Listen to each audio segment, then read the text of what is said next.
Declan wants to know why Grammy and Papa are watching. Maybe they just want to enjoy story time too. Papa's a big kid, isn't he? Yeah. Hi, Declan. I'm not sure we've met, so it's nice to meet you. And who else are we here with?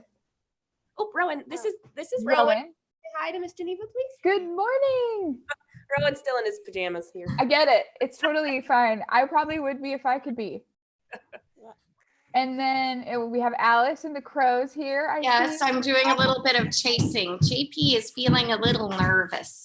Well, you know, sometimes we all get I get a little antsy too. Yeah. Well, I think we're a little out of practice with being social with others, which is why this is really important. Yeah.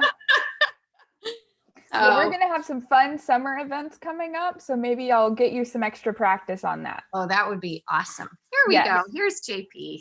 Good morning, JP. You say good morning? I'll take it. That sounded like a good morning to me. Yeah. It's so great to see you all. And I know we have a few others on the call too. I see Martin and and a few others. So it's so great to see you all this morning.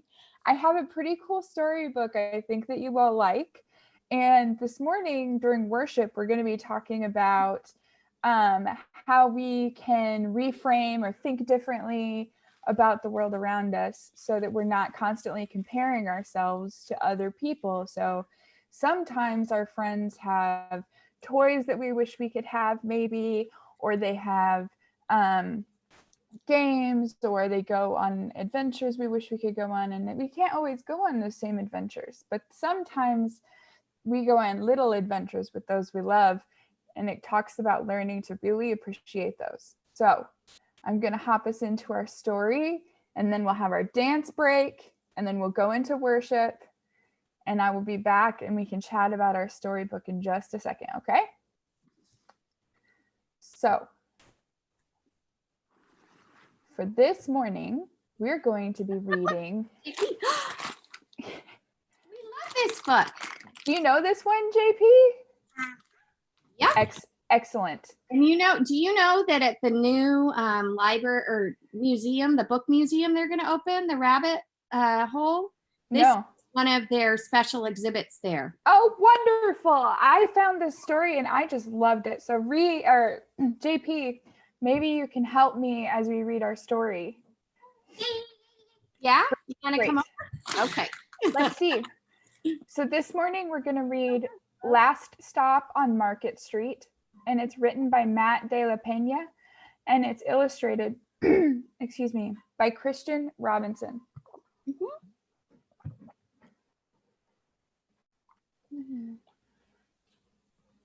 Okay, our main character this morning is CJ, and you can see him dancing on the church steps. CJ pushed through the church doors, skipped down the steps.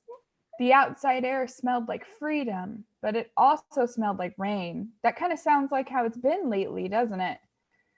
Which freckled CJ's shirt and dripped down his nose.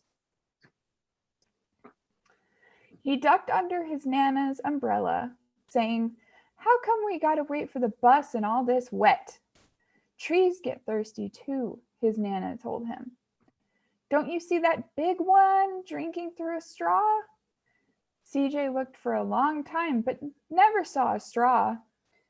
Trees kind of are like straws, aren't they? They're big and long, and they have to soak up all the water from the ground so that they can grow big and tall and beautiful and give us clean air to breathe.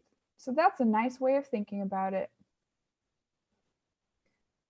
From the bus stop, he watched water pool on the flower petals, watched rain patter against the windshield of a nearby car. His friend Colby climbed in, gave CJ a wave, and drove off with his dad. "Nana, how come we don't got a car?" CJ asked. "Boy, what do we need a car for? We got a bus that breathes fire." And old Mr. Dennis, who always has a trick for you. Have you all ever ridden on a bus? I've ridden on a bus, and it does sound like they kind of breathe fire. And I think that that's pretty cool. The bus creaked to a stop in front of them. It sighed and sagged, and the doors swung open wide. "What's that I see?" Mr. Dennis asked. He pulled a coin from behind CJ's ear, placed it in his palm. Nana laughed her deep laugh and pushed CJ along. They sat right up front. The man across the way was tuning a guitar. An old woman with curlers had butterflies in a jar. Nana gave everyone a great big smile and a good afternoon. She made sure CJ did the same. That's what we do this morning, kind of. When we see all our friends on Zoom, we say, "Good morning. We're so glad you're here." We smile. The bus lurched forward and stopped. Lurched forward and stopped. Nana hummed as she knit. "How come we always gotta go home after church?" CJ said. "Go here after church," CJ said. "Miguel and Colby never have to go nowhere." "I feel sorry for those boys," she told him. "They'll never get a chance to meet Bobo or the sunglass man. And I hear Trixie got herself a brand new hat." CJ stared out the window, feeling sorry for himself. He watched cars zip by on either side, watched a group of boys hop curbs on bikes. And here we have our little lady with all of her butterflies, and Nana's just knitting away. We don't know where they're going yet, though. A man climbed aboard with a spotted dog. CJ gave up his seat. "How come that man can't see?" "Boy, what do you know about seeing?" Nana told him. "Some people watch the world with their ears." "That's a fact. Their noses too," the man said, sniffing at the air. "That's a mighty fine perfume you're wearing today, ma'am." Nana squeezed the man's hand and laughed her deep laugh. Some people do experience the world differently, and we need to keep that in mind. Two older boys got on next. CJ watched as they moved on by and stood in back. "Sure wish I had one of those," he said, looking at their music player, it looks like. Nana set down her knitting. "What for? You got the real live thing sitting across from you. Why don't you ask the man if he'll play us a song?" CJ didn't have to. The guitar player was already plucking strings and beginning to sing. "To feel the magic of music," the blind man whispered, "I like to close my eyes." Nana closed hers too. So did CJ and the spotted dog. Sometimes that's the very best way to listen to music. And in the darkness, the rhythm lifted CJ out of the bus, out of the busy city. He saw sunset colors swirling over crashing waves, saw a family of hawks slicing through the sky, saw the old woman's butterflies dancing free in the light of the moon. CJ's chest grew full and he was lost in the sound, and the sound gave him the feeling of magic. Have you ever heard a song that was so beautiful it felt like magic to you? I think that that's a really nice idea. The song ended and CJ opened his eyes. Everyone on the bus clapped and clapped, even the boys in back. Nana glanced at the coin in CJ's palm, and CJ dropped it in the man's hat to thank him for playing that beautiful song. "Last stop on Market Street," Mr. Dennis called. CJ looked around as he stepped off the bus. Crumbling sidewalks and broken down doors, graffiti-tagged windows and boarded-up stores. He reached for his Nana's hand. "How come it's always so dirty over here?" She smiled and pointed to the sky. Sometimes when you're surrounded by dirt, CJ, you're a better witness for what's beautiful. And we're going to see a little bit about where they are in just a second. CJ saw the perfect rainbow arching over their soup kitchen. He wondered how his Nana always found beautiful where he never even thought to look. Do you all see the beautiful rainbow arching up above the city? Because sometimes when there's rain, we get to see a rainbow. And I think that's its own kind of magic. They're on their way to a soup kitchen and they're going to help so many people. He looked all around them again at the bus rounding the corner out of sight, and the broken street lamps still lit up bright, and the stray cat shadows moving across the wall. When he spotted their familiar faces in the window, he said, "I'm glad we came. It's some of the people they get to see every Sunday after church." He thought his Nana might laugh, her deep laugh, but she didn't. She patted him on the head and told him, "Me too, CJ. Now come on." And do you see CJ and Nana over helping to serve at the soup kitchen? Helping to serve people who need some help and need some food. And it sounds like they go there every single Sunday. And I think that is really, really beautiful.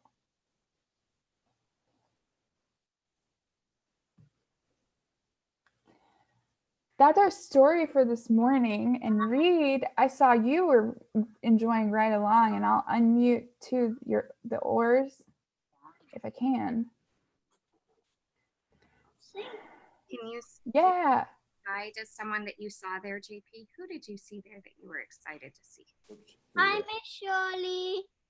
Oh, Miss Shirley's on with us. That's so nice. That was very nice, JP. We have lots of friends on with us here this morning. I'm so glad to see you all. Just a second. So this morning, as we go into worship in just, about 10 minutes, I just want us to think about what it could mean for all of us if maybe we thought about those things that make us feel sad or make us feel like we're missing out when we see our friends have things that we may not have. And we think about it a little differently, and we try to see the beautiful things that are around us. But right now, for just a few minutes, we're going to do a dance break. And I'm going to put a music with some songs and a video up on the screen. And if you have wiggles this morning, I want you to get up and do some wiggling and get all those wiggles out. And I'm going to dance a little with you because I've got some wiggles this morning too. And maybe our moms and dads and grandparents and everyone else also has some wiggles. And if you do, I invite you to join us. So this is a song we were going to do last week, and it's a familiar tune. So I hope that you will like it. Let me pull this up.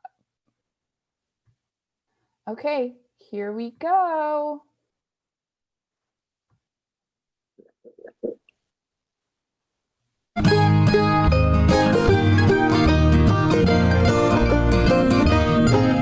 If you're happy and you know it, clap your hands.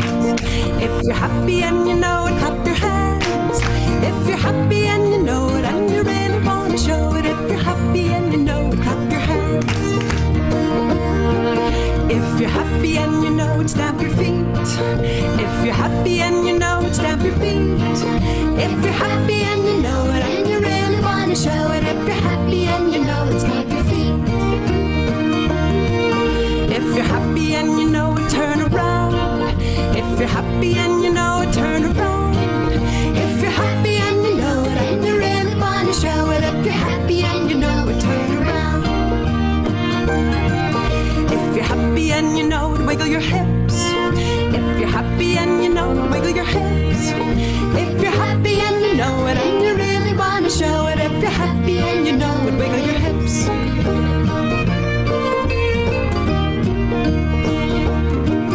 If you're happy and you know it, stretch your arms. If you're happy and you know it, stretch your arms. happy and you know it, stretch your arms.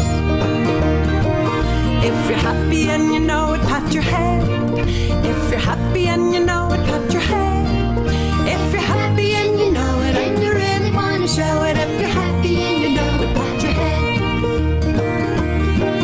If you're happy and you know it, touch your nose.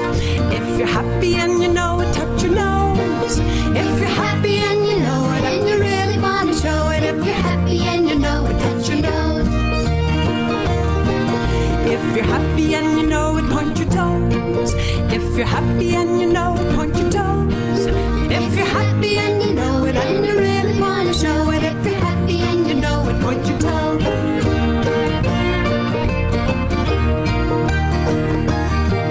If you're happy and you know it, shout hello. If you're happy and you know it, shout hello. If you're happy and you know it, and you really want to show it. If you're happy and you know it, shout hello. Say hello. Konnichiwa. Bonjour. Riviere. Ni hao. Kalimera. Jumbo. Ha. Good time. Namaste. Salam. Buongiorno. Hola. Vanga. Down. Sabor. Merhaba. Practice.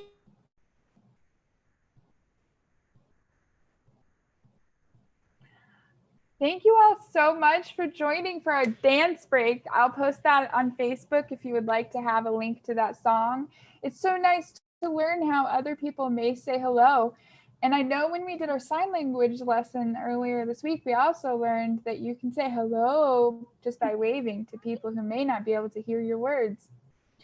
So we're gonna pause for right now, and you're going to see some announcements from the church, and then we'll start worship in just a few minutes. JP, thank you for joining me this morning. And Declan and Rowan as well, and I'll see you soon.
Six, seven, eight, 9, 10. 1, 2, 3, 4.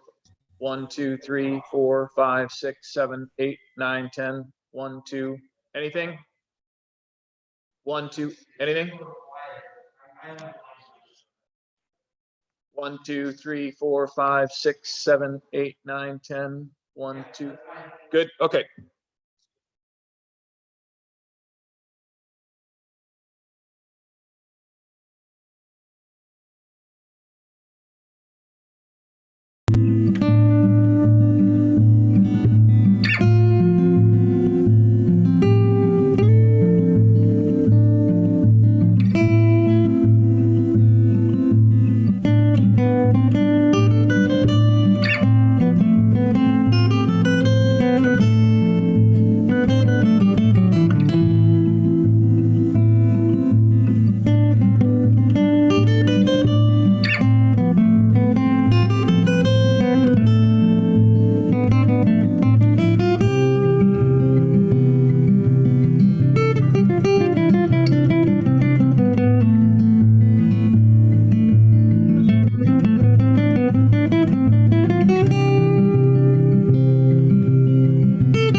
crows.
Hey,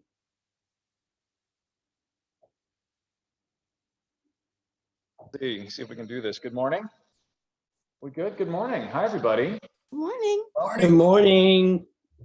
So glad that you are here with us. I am here, as you can see, in the sanctuary again. We're giving this another try and just see how it works. Jimmy is here, Haley is here, Alex is here. We're just going to see if this using this space and social distancing is worthwhile. And over the next few weeks, we'll continue to kind of analyze this and see what worship might look like in the weeks and months ahead. So thanks again for your flexibility, and sorry for last week. Last week was once again caused us to pivot at the last minute, and we hope you found us in worship with Google Hangouts. But if not, sorry about that. The recording is on the website. You can check it out there. But we're glad that you found us this morning.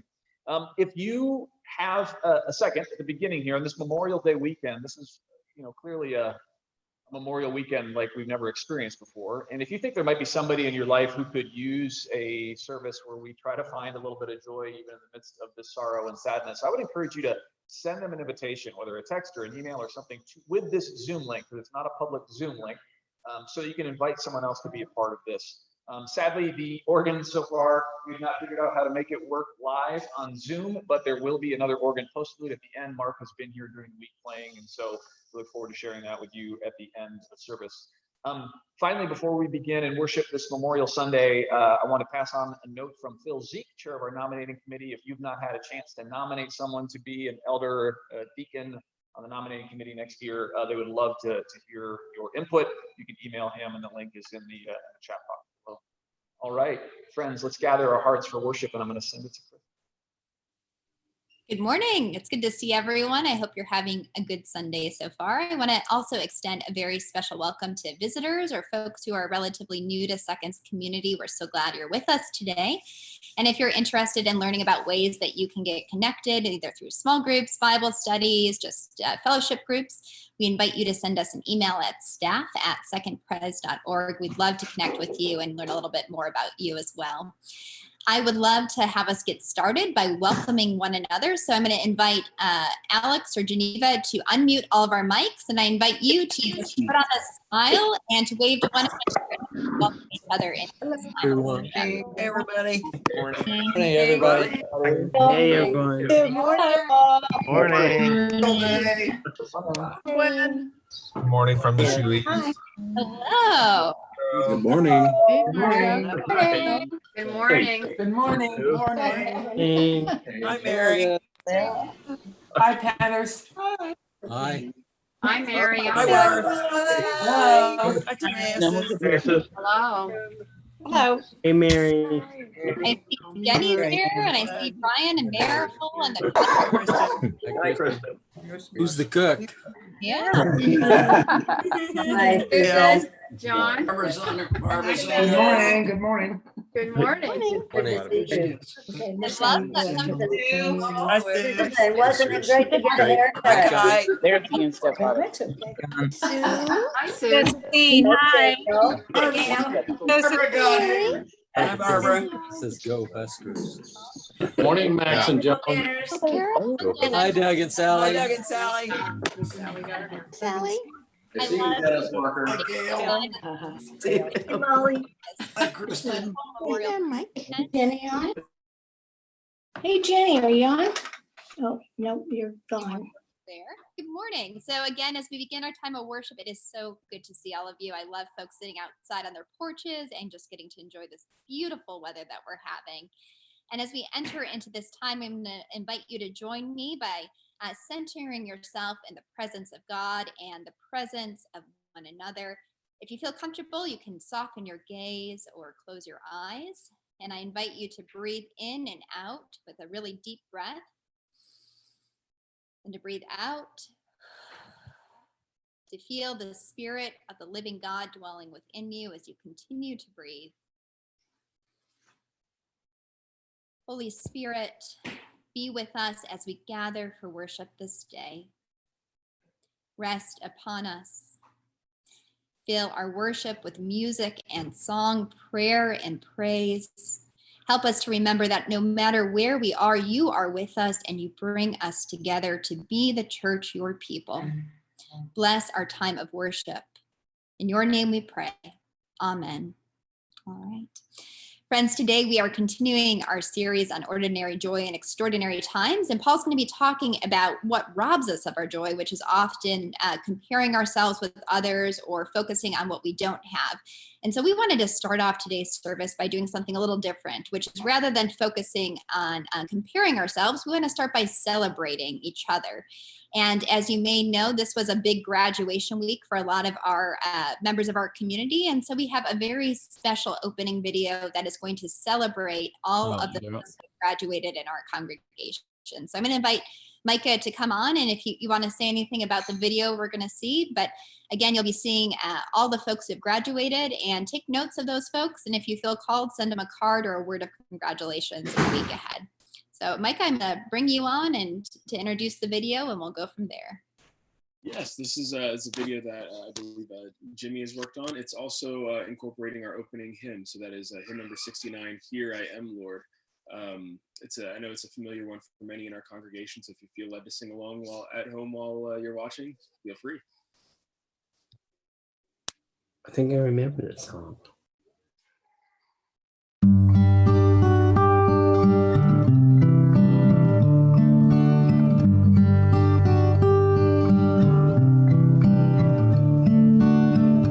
I, the Lord of sea and sky, I have heard my people cry, all who dwell in dark and sin, my head will sing. I who made the stars of night, I will make their darkness bright. Who will bear my light to them? Whom shall I send? Here I am, Lord. Is it I, Lord? I have heard you calling in the night. I will go, Lord, if you lead me. I will hold your people in my heart. Here I am, Lord. Is it I, Lord? I have heard you calling in the night. I will go, Lord, if you lead me. I will hold your people in my heart.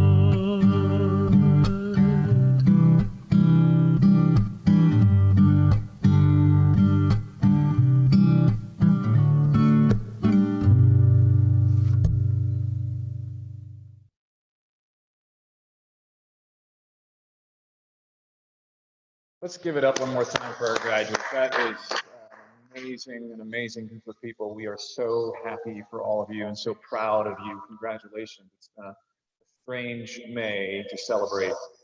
And I'm getting some great reverb here in the sanctuary. Thanks.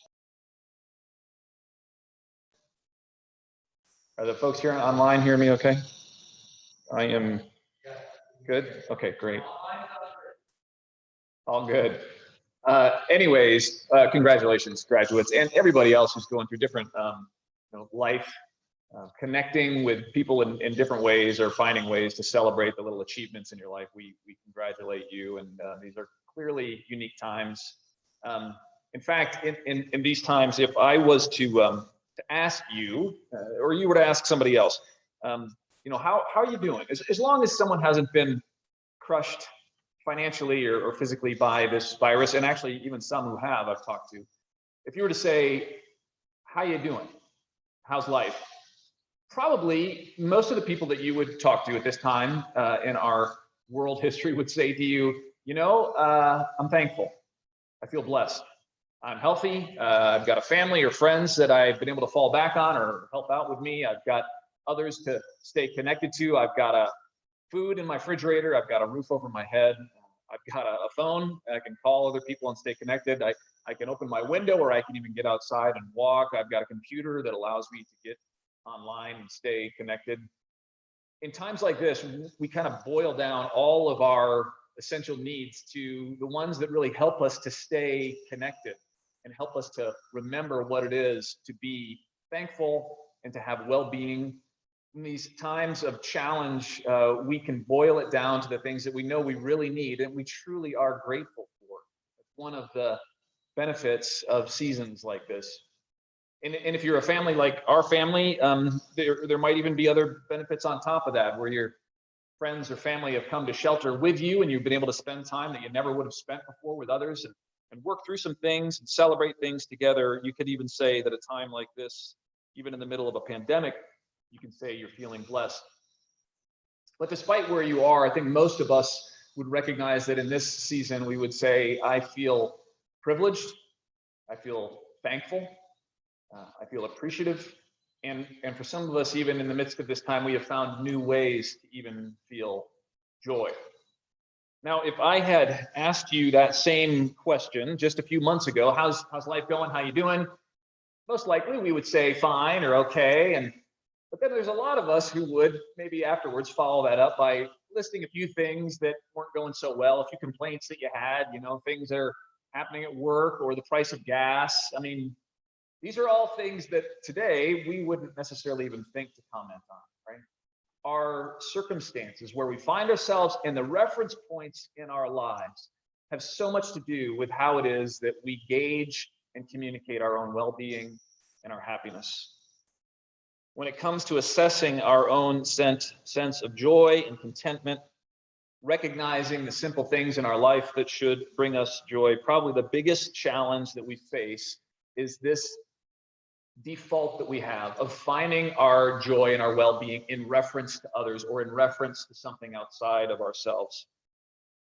When we compare to others to try to determine how content we are with our lives, how happy we are, when I compare myself to someone else, when I compare myself to a different situation, when I put the reference point outside of myself, most of the time, it's harder to find joy that way because there's always someone that could be better, stronger, faster, happier, wealthier.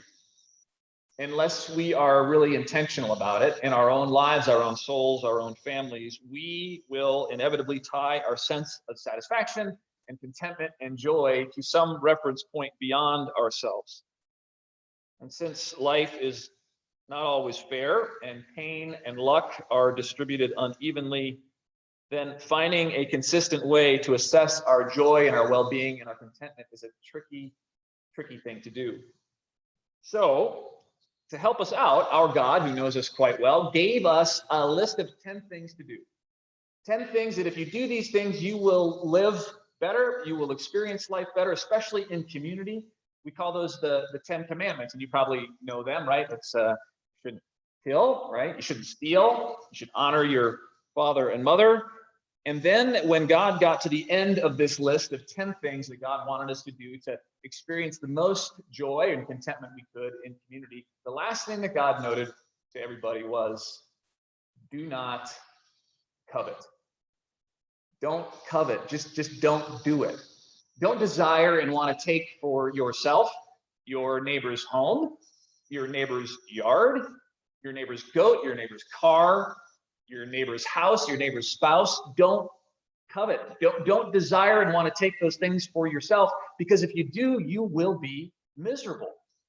God knows us well enough and put that as the final commandment in God's list of 10 things for us to do to live in well-being and community. And yet we have the hardest time, it seems, doing that. We can make ourselves miserable and actually others around us when we consistently gauge our happiness and our well-being on references outside of ourselves, comparing ourselves to others. In the New Testament, I'm going to share my screen real quickly here. In the New Testament, the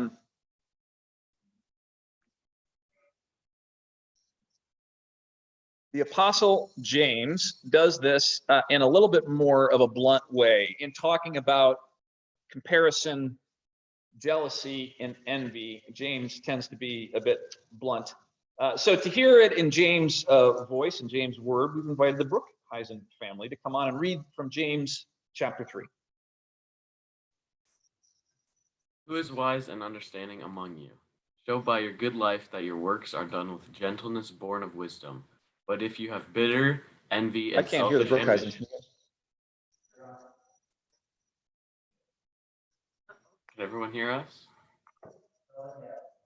Yep. Are we good? Good. Okay. All right, I'll just start over. Who is wise and understanding among you? Show by your good life that your works are done with gentleness born of wisdom.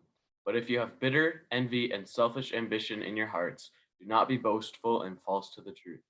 Such wisdom does not come down from above, but is earthly, unspiritual, devilish. For where there is envy and selfish ambition, there will also be disorder and wickedness of every kind. But the wisdom from above is first pure, then peaceable, gentle, willing to yield, full of mercy and good fruits, without a trace of partiality or hypocrisy. And a harvest of righteousness is sown in peace for those who make peace. Thus ends the word of the Lord. Thanks be to God.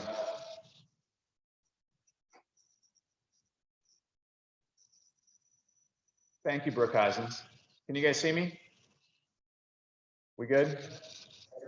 Okay, great. Thank you, Brookhuisens, for reading that. Well done. And as you kind of read and heard in James's tones, there's some things in the way that James puts things that I don't necessarily agree with. However, this understanding that the things that are desiring to tear us apart, the devilish things in life want us to compare with others and to be jealous and to hold on to envy. And one of the ways that this kind of happens in our life, one of the ways that a friend of mine explained this to me, was that jealousy and comparison and envy are like a prison that doesn't have a key.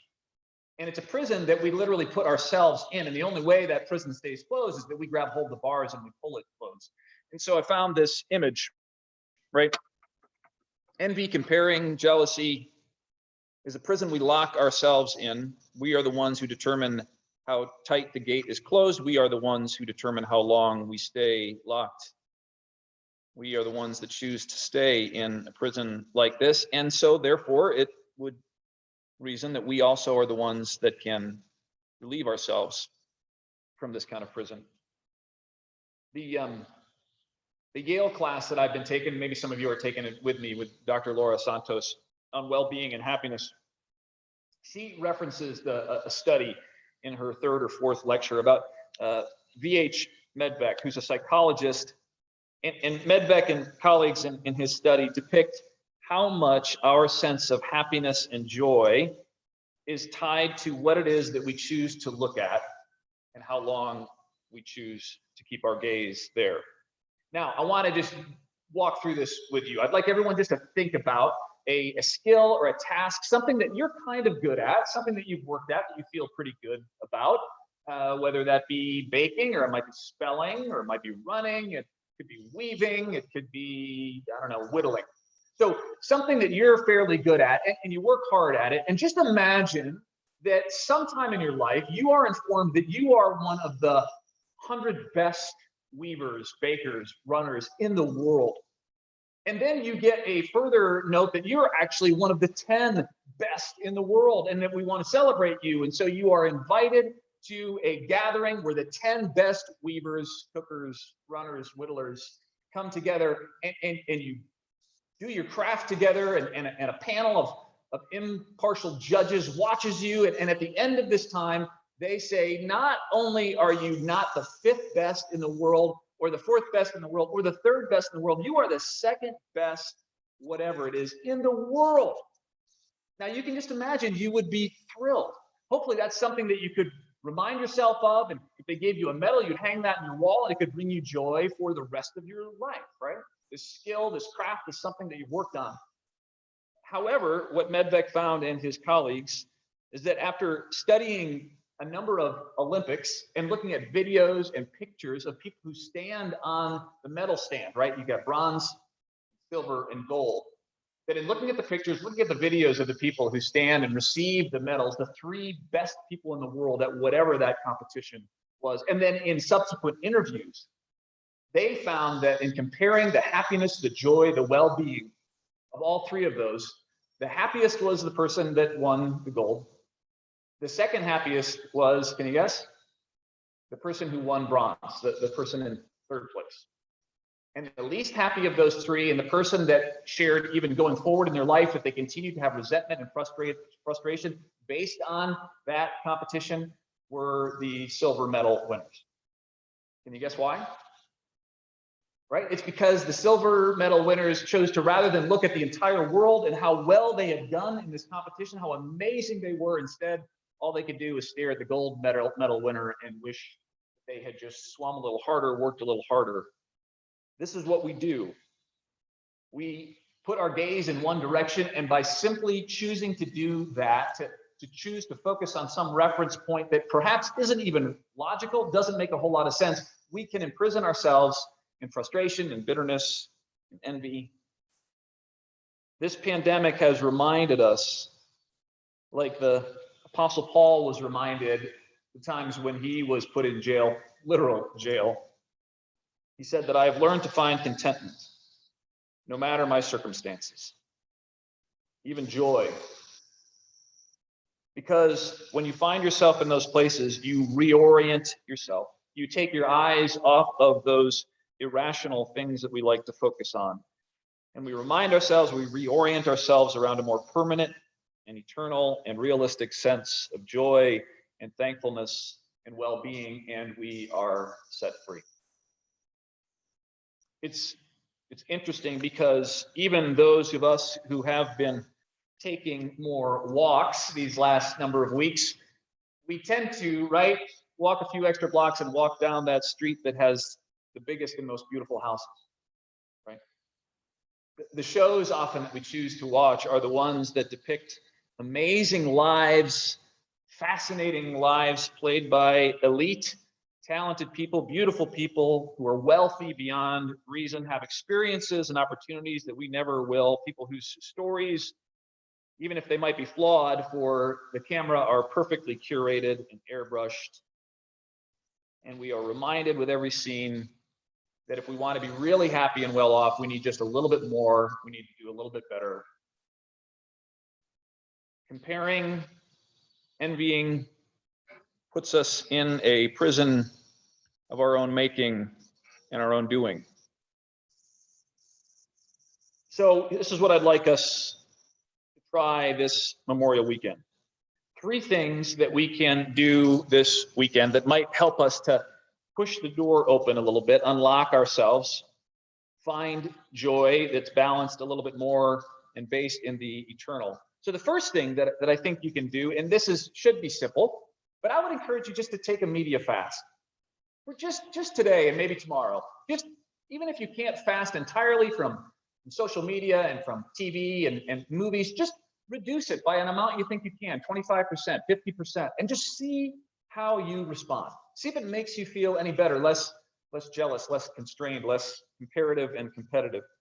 So try a media fast this weekend. See if you can increase your sense of well-being, and then if you can extend that to another week or 2, all the better. So that's number 1. Number 2, use this time to think about and to excavate a true and beautiful definition of joy, an eternal understanding of well-being, something that you can agree is solid and real and beautiful, and write it down. This is what it means for me to be joyful. This is what it means for me to be well. This is what it means for me to be content. And then I want you to share that with somebody else. Share it with your family. Share it with others. And when you find yourself wandering into the land of comparison and envy and jealousy, pull out that slip of paper, reach out to a friend of yours who can remind you and rebalance you on what is eternal and what is good and what is the joy that you know is real and right in your life.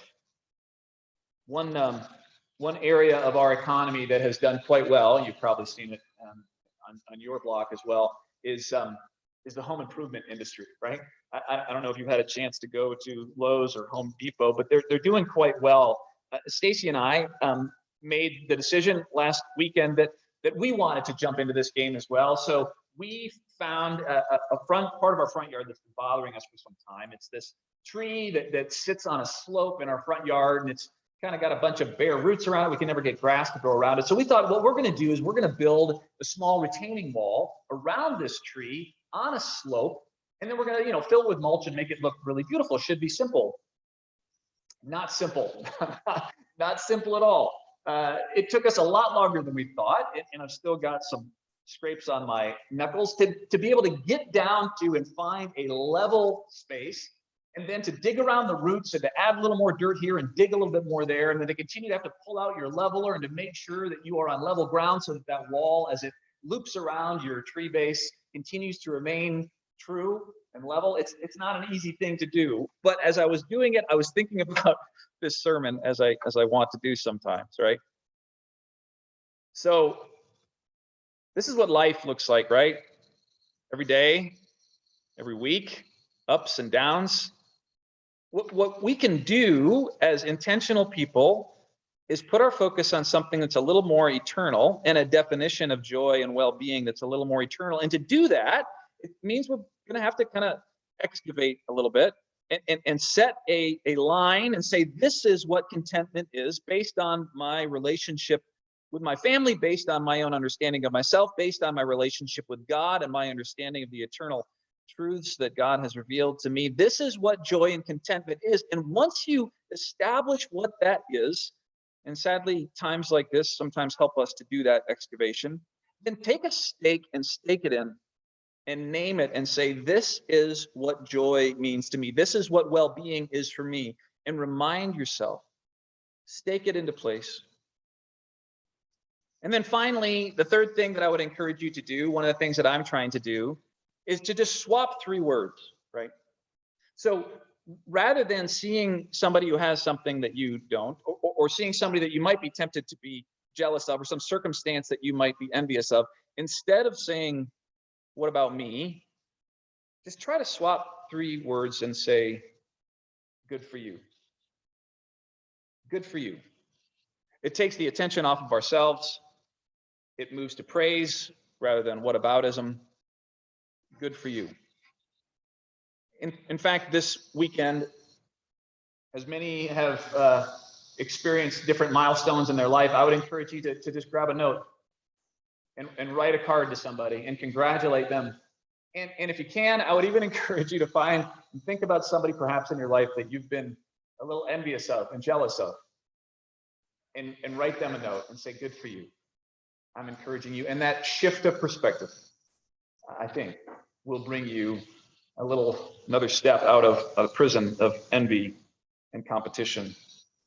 There is so much to be thankful for. There is so much joy to find if we truly look for it. The get out of prison card is in your pocket. We just need to do the work to make the time, to listen to God, to listen to the truer level parts of our heart, and let ourselves out. Amen. Jimmy, I'm going to head it over to you.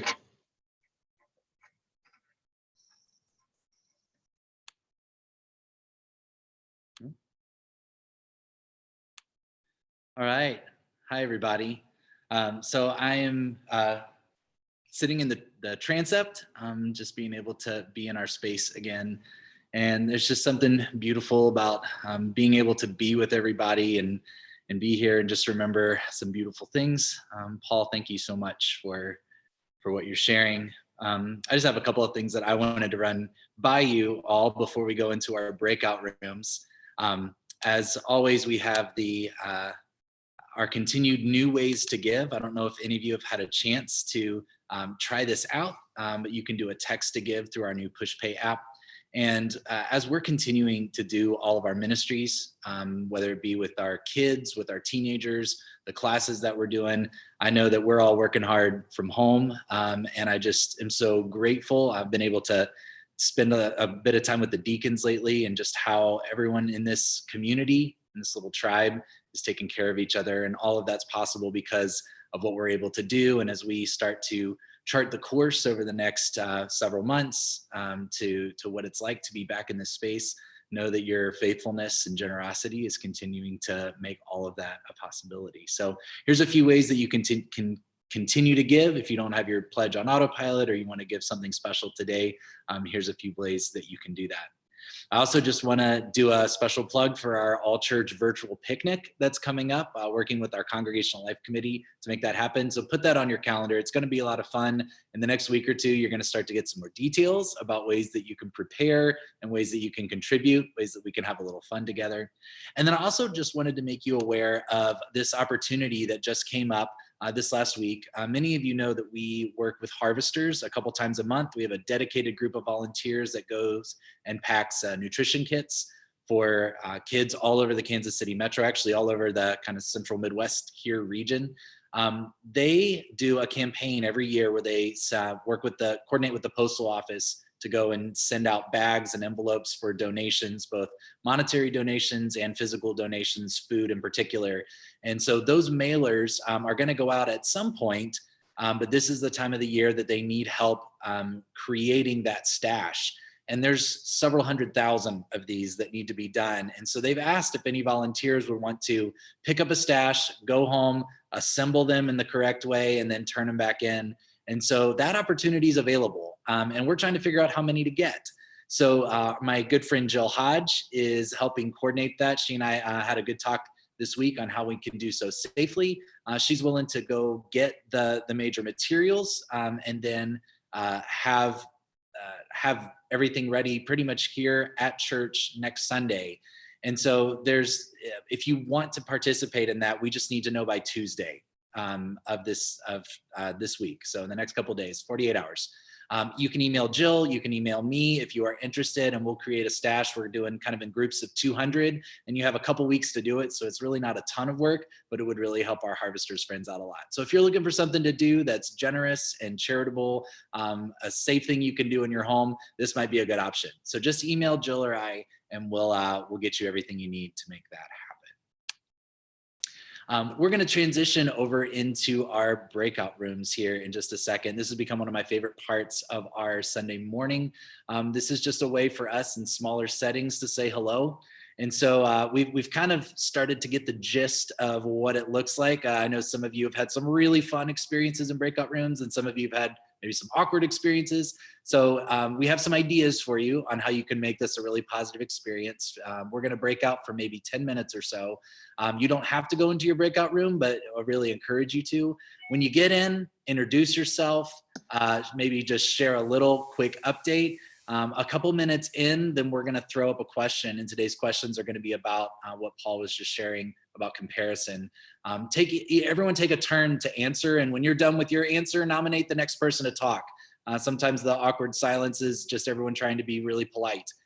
So just go ahead and kind of popcorn it around, and that way everyone gets to share. We'll give you a little 2-minute warning when it's time to come back so you can wrap up. And we'll see you back here in a few minutes. So unless you have any questions, we're going to get started. In a second, you'll see a little pop-up happen, and just accept that, and we'll see you back here in a minute.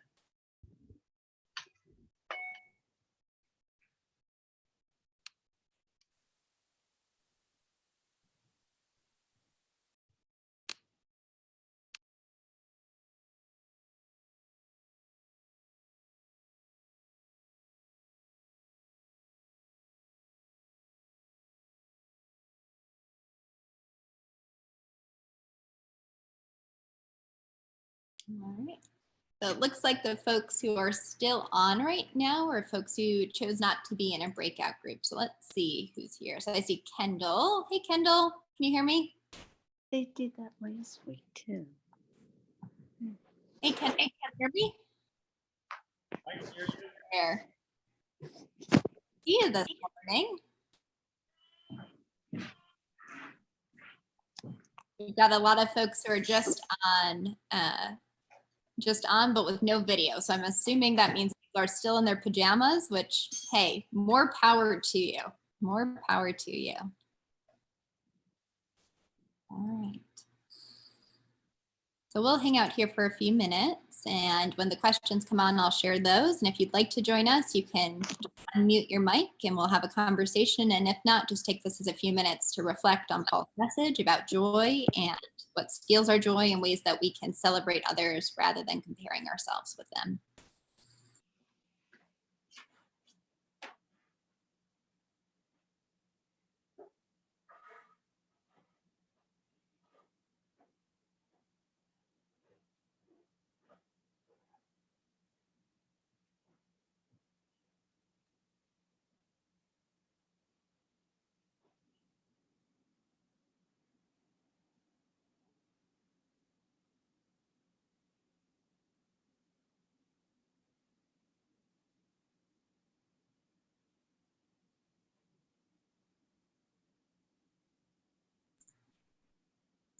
So Paul just sent out this message. It says, confess, who do you tend to compare yourself to that makes you feel discontent?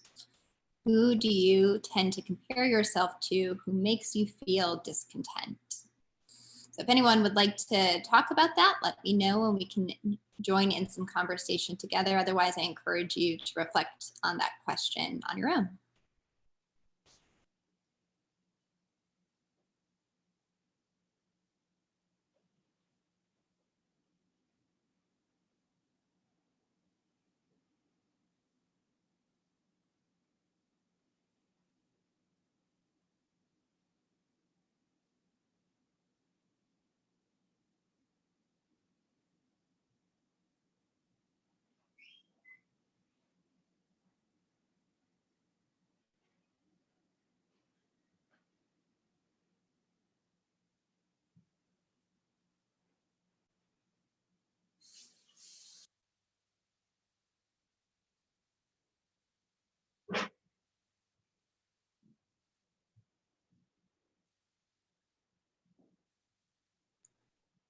So there are the questions again. We've got our folks who are watching on live screen reflecting on those. But again, the first question is confess, who do you tend to compare yourself to that makes you feel discontent?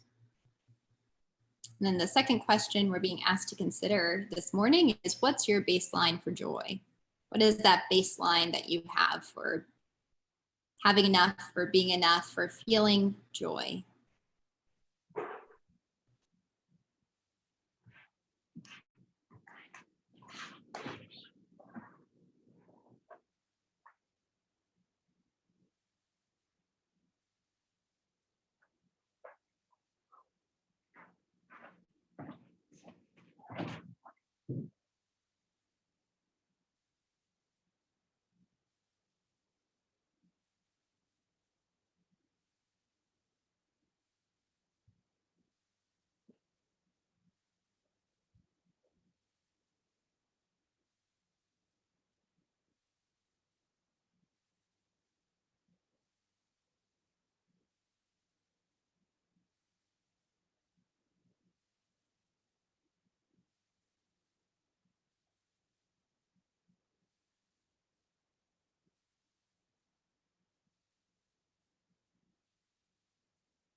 So there's the second question, which again is what is your baseline for joy?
We've got about 2 more minutes during this time of reflection.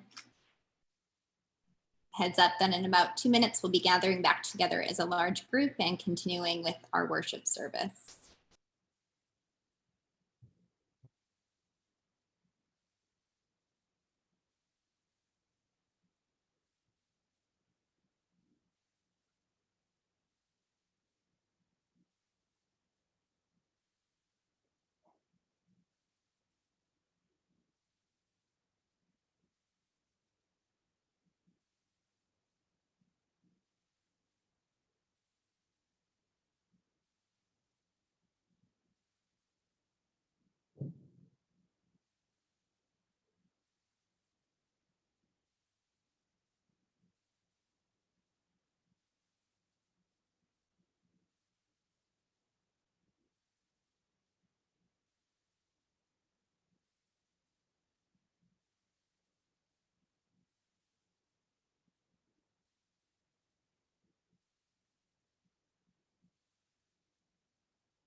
So in about 1 minute, we'll be gathering back together as we wrap up our time of breaking out into groups to share conversation.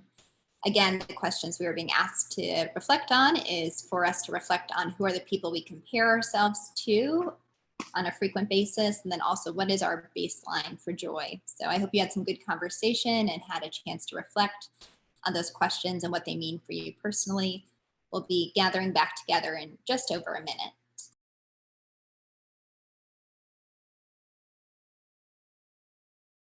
We're already gathered. They wouldn't let us stay out. They wouldn't let us stay away. There we go. Now everybody's here. Fantastic.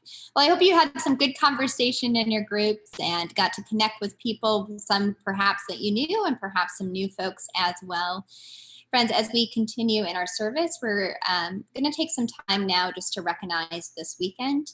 It is Memorial Day weekend, the time when we generally memorialize, remember people who have died in war. But this weekend has a very different tone to it as we recognize the number of deaths that have occurred in communities, not only across our nation, but around the world.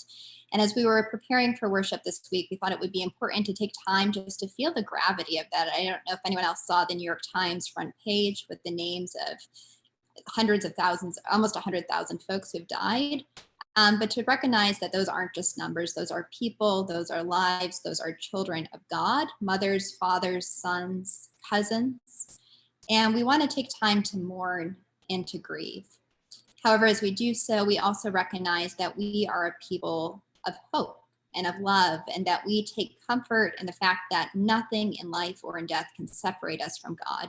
So this prayer that we have is one in which we will have a chance to mourn and to grieve, but also to proclaim hope, that death is not the end of the story, but there is life and resurrection. And to lead us in this responsive prayer, I'm going to invite Grace Lee, who's one of our elders here at the church, to lead us in that. As you'll see, there'll be parts that she reads and then parts that you'll be asked to respond to with your mics off, and we will close that prayer with the Lord's Prayer. So Grace, I invite you to join us now.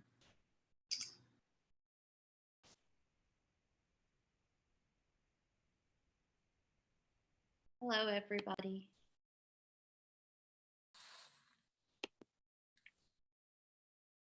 A prayer in the days of coronavirus. Merciful God, hear our fervent prayer for all who suffer the effects of the coronavirus, its infections of sickness, fear, isolation, and anxiety. God, in your mercy, hear our prayer. May those who are affected receive the proper treatment and the comfort of your healing presence. God, in your mercy, hear our prayer. Protect those who are most vulnerable to its spread, the marginalized, the and underinsured, the immune compromised, the elderly. God, in your mercy, hear our prayer. May their caregivers, families, and neighbors be shielded. Give solace to those who grieve the loss of loved ones. God, in your mercy, hear our prayer. Let's take a few extra moments of silence.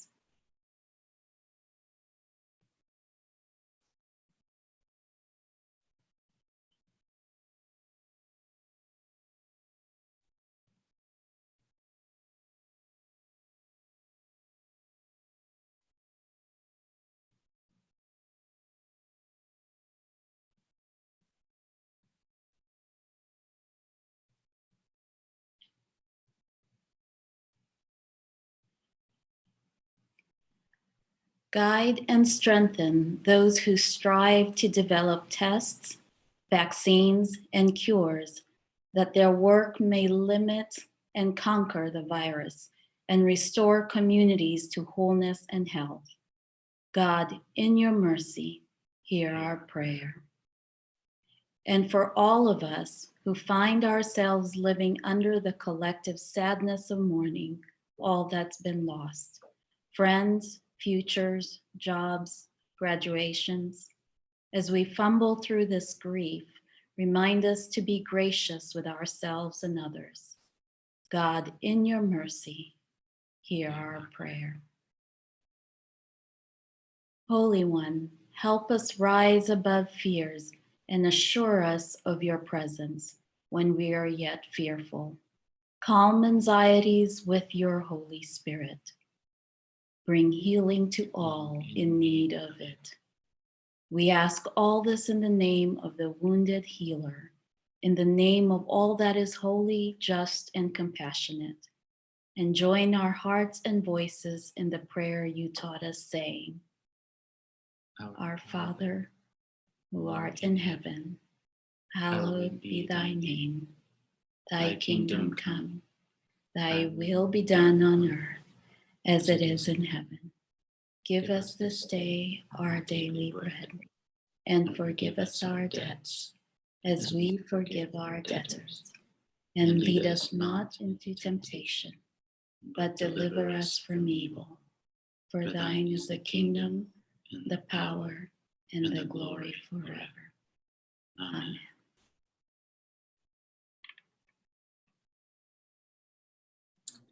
Thank you, Grace. I now want to invite Micah to come on to join with us and lead us in our closing hymn for today. Hello, thank you, Kristen. Thank you, Grace.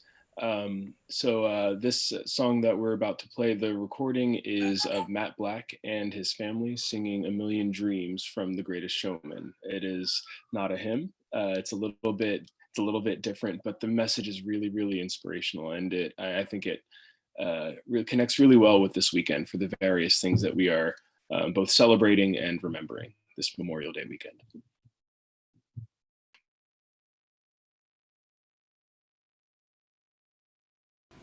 Hey, good morning. We're going to sing a song about our hopes and dreams of a world that we'd like to see when we can all get back together again. The song's "A Million Dreams."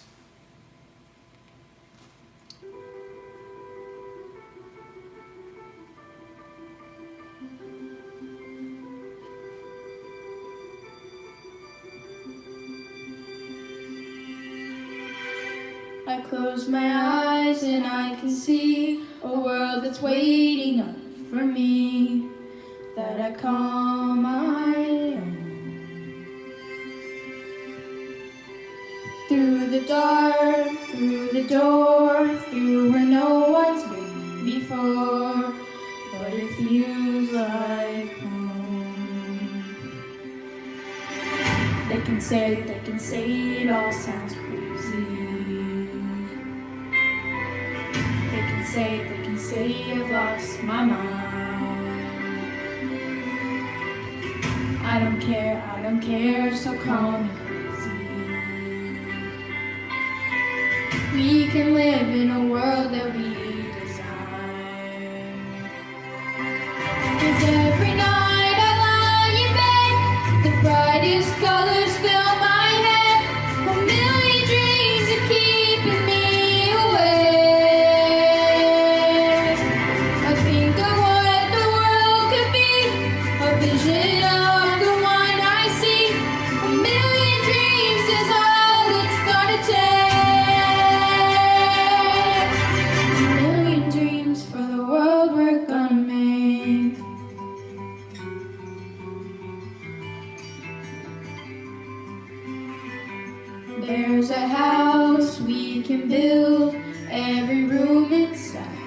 filled with things from far away.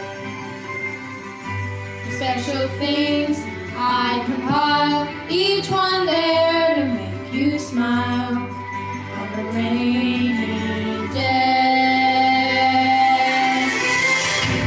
They can say it all sounds crazy. They can say we lost our minds. I don't care if they call us crazy. Run away to a world that we design. Every night I lie in bed, the brightest colors fill my head. A million dreams are keeping me awake. I think of what the world could be, a vision of the one I see. A million dreams are all it's gonna take. Oh, a million dreams for the world we're gonna make. However big, however small, let me be a part of it all. Share your dreams with me. You may be right, you may be wrong, so that you'll bring me along to the world you see, to the world I close my eyes to see. I close my eyes to see. Every night I lie in bed, the brightest colors fill my head. A million dreams are keeping me A awake. million dreams, a million dreams. I think of what the world could be, a vision of the one I see. A million dreams is all it's gonna take. A million dreams for the world we're gonna make.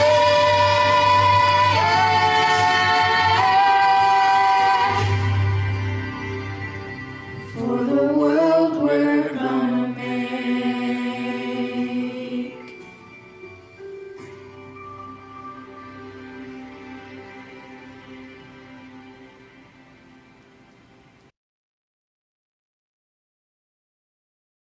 Thank you, Black family.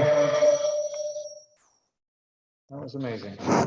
Great job, Black family. Next week, one of my favorite preachers is leading us in worship, Kristen Regal, and next week is also Pentecost Sunday. And so I would encourage you as we celebrate the birthday of the church and think about what it means for us to be the church in this season where we literally are kicked out of the building, where the Spirit of Christ has sent us into the world. Let's be thinking about what it means to be the church going forward. And for next Sunday, I encourage you to wear red wherever you are, in your dining room, your kitchen. And if you've got some confetti or some rose petals or something, we are going to be throwing those in the air as a kind of to symbolize the coming of the Spirit.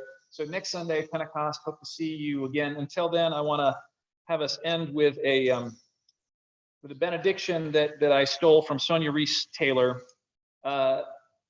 Receive now these words. Friends, if and when we go back to normal, let us remember that normal never was.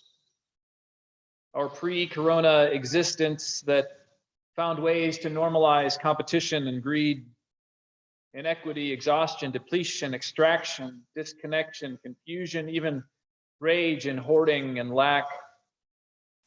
Let us not long to return to that, my friends. We have been given an opportunity to stitch a new garment, one that fits our souls, one that fits all of humanity, one that fits creation. Friends, may it be so in us. If you'd like to stick around for the organ postlude, you can, and then we invite you to also stick around for the coffee hour afterwards, that we'll have a further conversation about competition and joy. Friends, until we see you again, go in peace. Amen.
Thank you, Mark.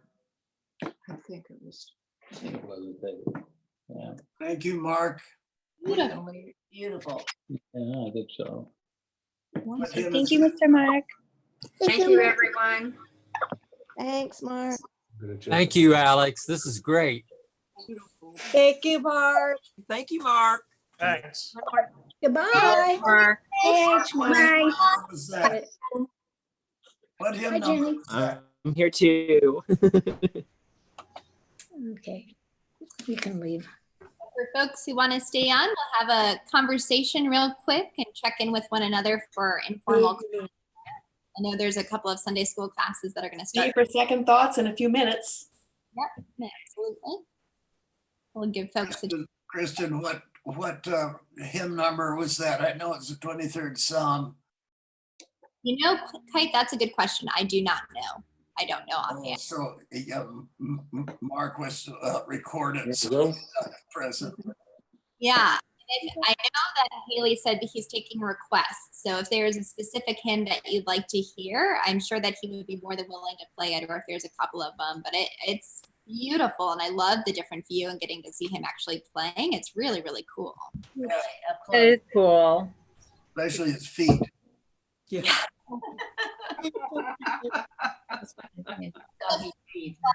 Uncle Kite. JP.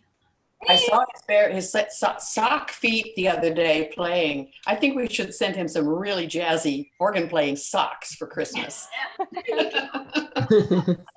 Yeah.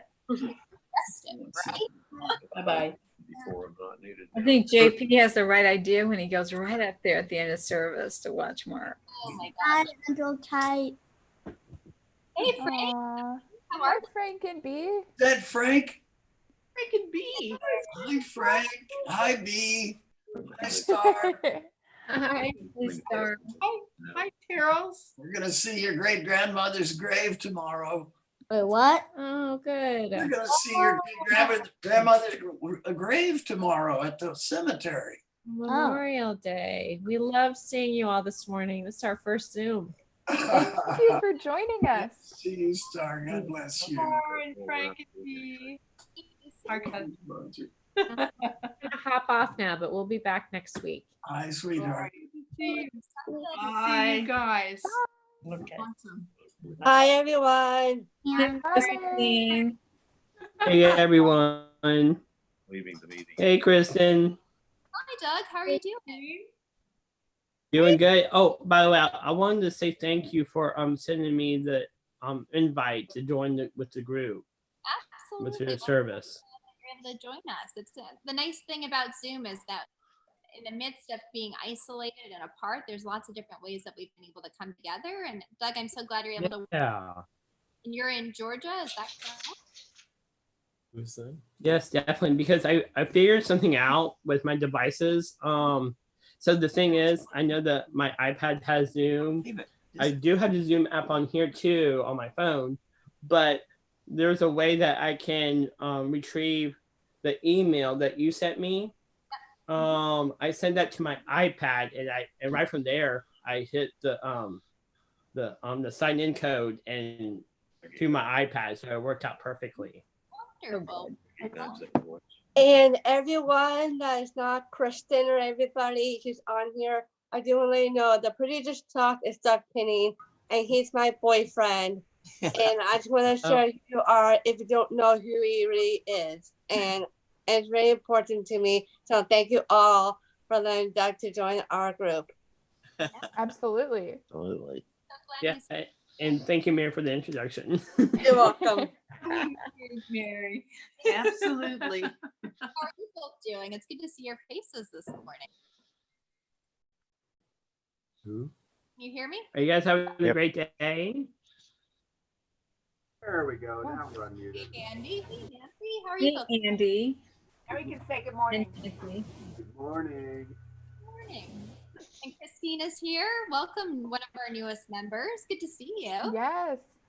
Yeah, welcome. We got Micah on here and Marcia Timaeus. We got the Rathbans. Margie and Miriam, Reed. Well, it's so good to see you all. And I really appreciated Paul's message this morning in terms of joy and what are the things that steal our joy and how do we recognize our kind of culpability in that. And so I'd love to hear a little bit. Has anyone found things that help them to kind of keep their joy or to kind of transition from the jealousy piece to like, hey, good for you? You know, like these are the practices that I found to kind of keep joy and share it with others. Anything that's worked for you or not worked, that's just been a total disaster. Well, for me, one thing that I am jealous of is other people who are in college, in their hometowns, mostly because is that I'm in school still, and it's hard for me to go back to school, and I'm jealous of people who can, as well, but I'm hanging in there though. I'm doing online classes, which is okay, but I'm mostly jealous of people who can go to school, but I'm gonna be fine though. Yeah, that's hard. Nobody's going to school. Yes, but I'm hanging in there. Good. I really loved that just putting those two phrases together. What about me?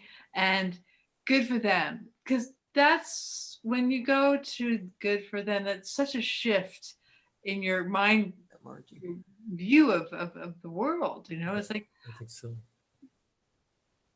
getting out of myself, you know, getting out of that, like, oh, poor me, you know, no, I can't go this, I can't do that. You know what? I have so much. I'm so blessed. And, you know, what a gift we have in this church and this ability to be able to talk to each other on this computer screen or our phone or whatever we're using. Such a wonderful, wonderful thing to see you, Kristen, in your face, and Mary, and the Penners and the Rathbans and Christine. Nice to meet you. And Gwen, I've seen you all morning long. It's great. I can't see who else is on here because it's the arrow, but wonderful to see everybody, and just what a beautiful day we have today.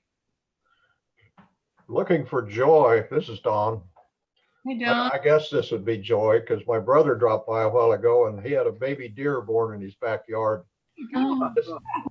Just still wet. Oh my gosh. He I lives just about a learned quarter of a about mile that. from me. He lives about a quarter of a mile from here in Leewood, so. We're not out in the country. We're at 103rd Street. So, you know, it's pretty amazing to think about that. I just learned about this, that the baby deers do not stand like a calf would, and that they spend a lot of time on the ground, and that their mother, even when you see them there, you should leave them there because their mother is watching. Right. I mean, he's not bothering you. I mean, he has deer come through the yard, but this, this was a new. We've had deer come through our yard too, so, but no birds. I was just so surprised that they don't stand up very much at all. Yeah. I find a lot of joy. It's hard during this time where we're kind of isolated and keeping our distance. But I like to find a lot of joy in just doing small niceties and kindness for others, whether it's baking a pie or calling someone and asking how they're doing. Not so much having to say, oh, I'm going through this, but just asking them to tell me how they're doing, you know, and listening. You know, it's hard to do the outreach when the other's comfort level. But we talked in our breakout room about people who are making signs. And I think there was a wonderful story on the news that I saw last night where a woman and her daughter somewhere in Lee Summit are hand making, they're kind of artists, but they're hand making signs and just offering in a large quantity in their front yard for come by and pick one up. They're free, donate if you want to the supplies. But they were making these adorable signs that were all positive Red Door messages. Grill, is that today? And you know, it's hard sometimes to get out there and do for others as we'd maybe like, but that brings me joy in a time where we're kind of constrained in our limitations of what we can do and all. But That brings me joy. Well, I ran a little mask delivery service for my Thursday school group. I found a woman in KCK who's a refugee who has lost her seamstress business through the COVID, but she is making masks and doing it all in a very safe way. And so I showed these off to some folks in my group and they sent me out to shop.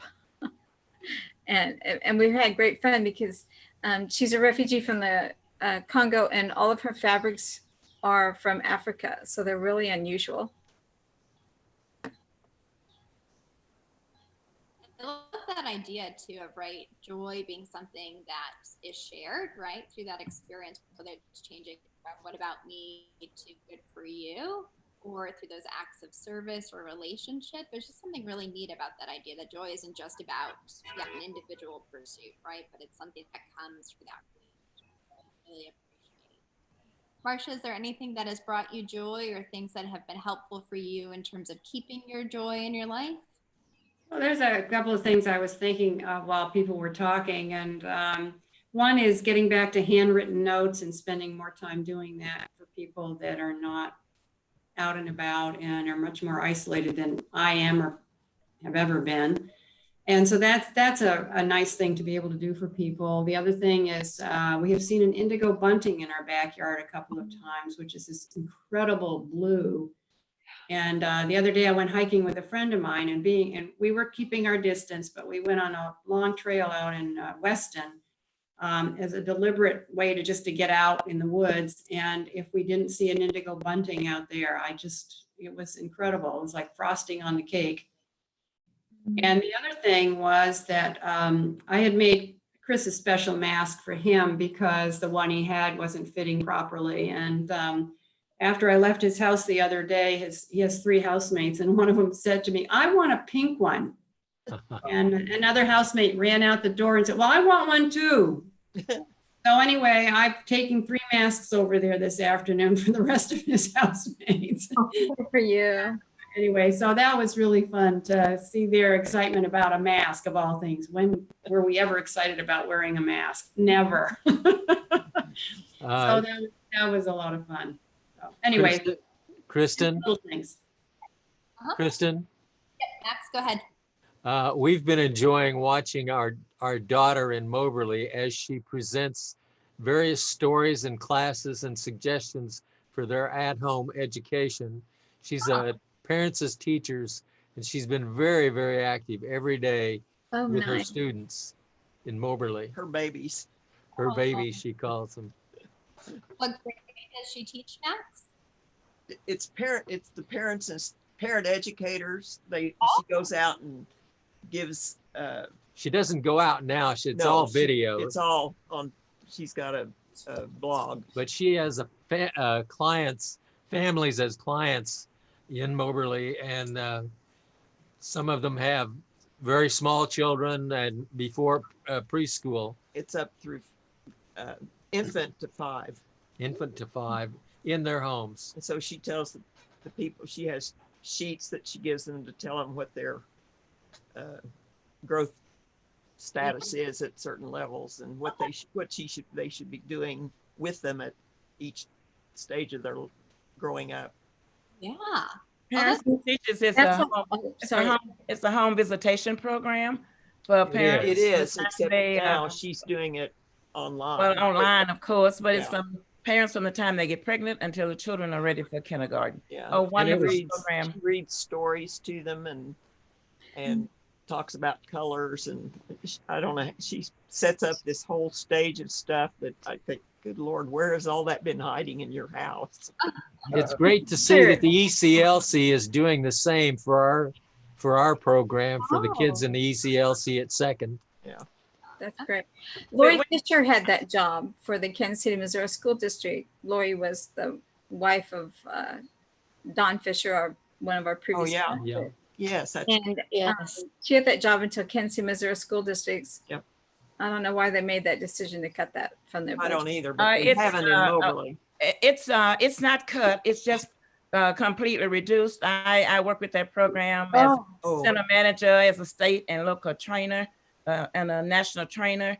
But what happened was the superintendent in Kansas City several years ago took away a lot of the emphasis that was on the program. So the program is greatly reduced, but it is still in Kansas City, and it was started in Missouri, some might know. And now it's in all 50 states and about 6 or 7 foreign countries. Yeah. Now we at our house have gotten joy from seeing our daughter so much. She's been on CNN with Gupta, and she's been on that was a Sesame Street program. She's been on National Public Radio, and she's done a lot of webinars, and so we've enjoyed seeing her. And then she and I have joy because she rents a workout program, and then she invites me, and then we do it over Zoom. Oh, great. Love that. That's wonderful. Well, there is something that I would like to mention as well, since I heard the word about webinar. I want to share with everyone of what Mary and I did, because as you I know that some people knows about the well, I'm not sure, but 2 years ago I went to the National Down Syndrome Congress from 2 years ago, from 2018. That's where I got to meet Mary. But this year's it was supposed to be in New Orleans this year, but since with the whole pandemic, it kind of canceled it and stuff like that. Well, Mary and I did a webinar presentation called "Keeping Up Long Distance Friendships," and it's the whole presentation talked about how about friendships of any kind, and also and knowing how to stay connected, and then also trying to maintain a really good friendship, but also ways of trying to keep a good relationship of any kind, friendships or relationships. That sounds. So we did that. That's neat. What? Yeah. So we did that. Mary, when was that when we did that? We did that, I forgot the day, but it was recently. We did it recently. Yeah, it was. But I do have a contact from the NDSC to get the recording us personally, because I want to share that with my friends and all that kind of stuff. So if anyone on this call or anybody wants to hear our theme for that and get to know us a little bit more or something, please let me know so I can share with you guys when I get it personally from the NDSC, and I'm working on it. So please email me.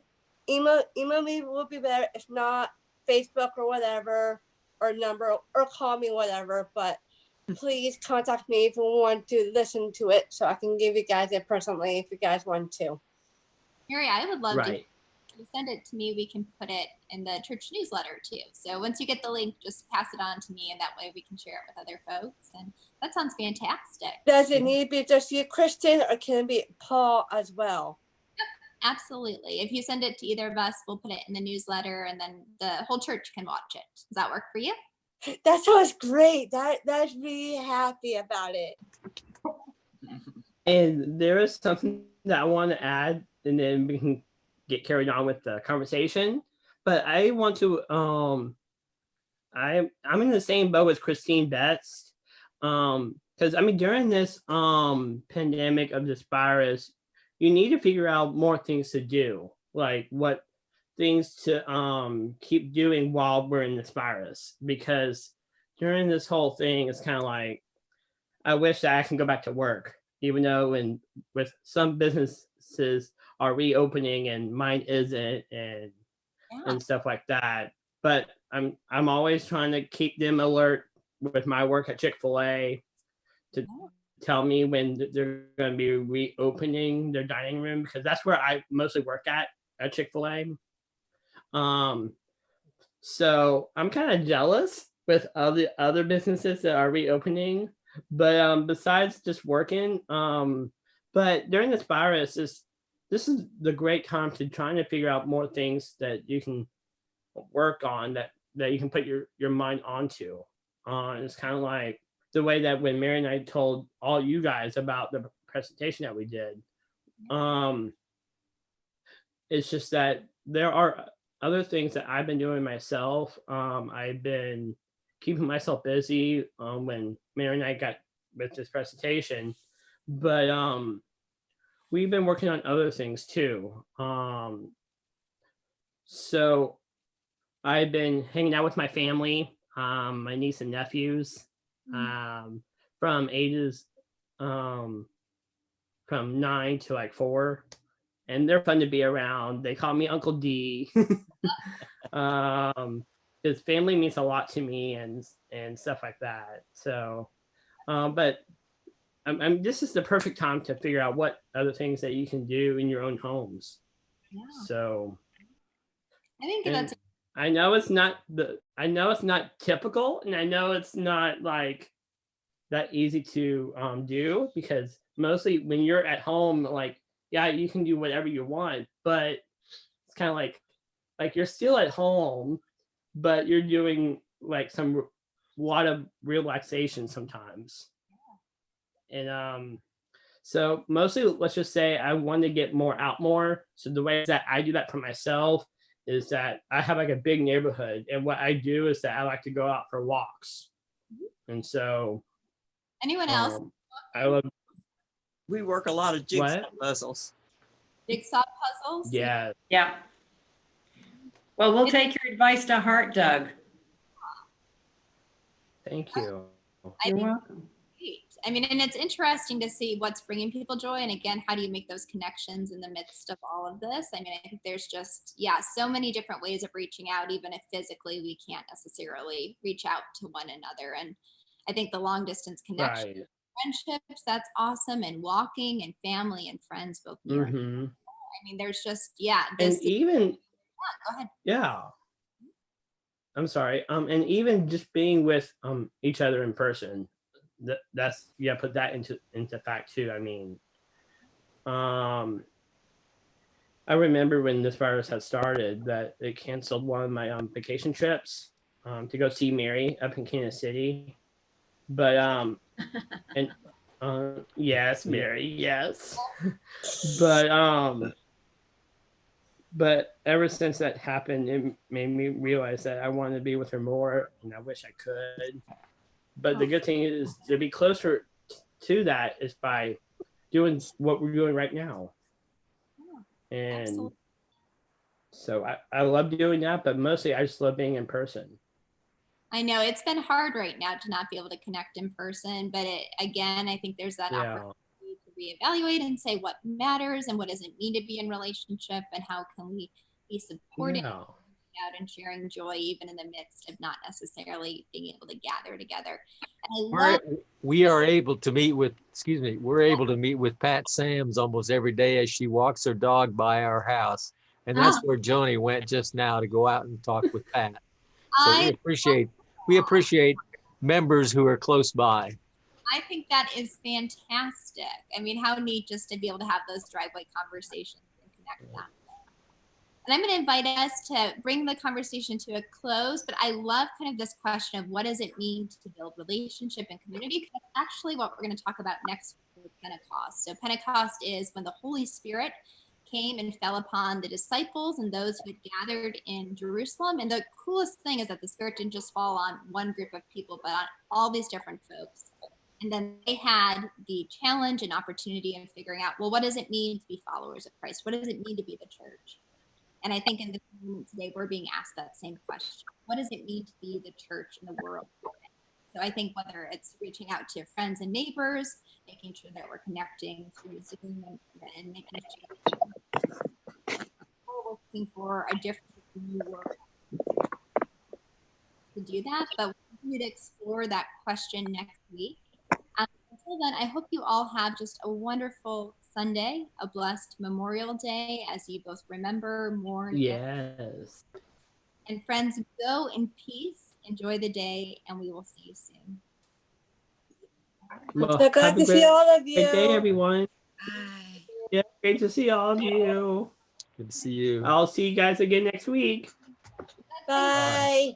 Cherie, say hi to JP for me. We will, Mary. Okay. Great Love talking to you, Janetta. Hi, Robert, Bob. you. Andy and Nancy, thanks for joining us today. Mary, thanks for being here. All right. Enjoy your Sunday. We'll talk to you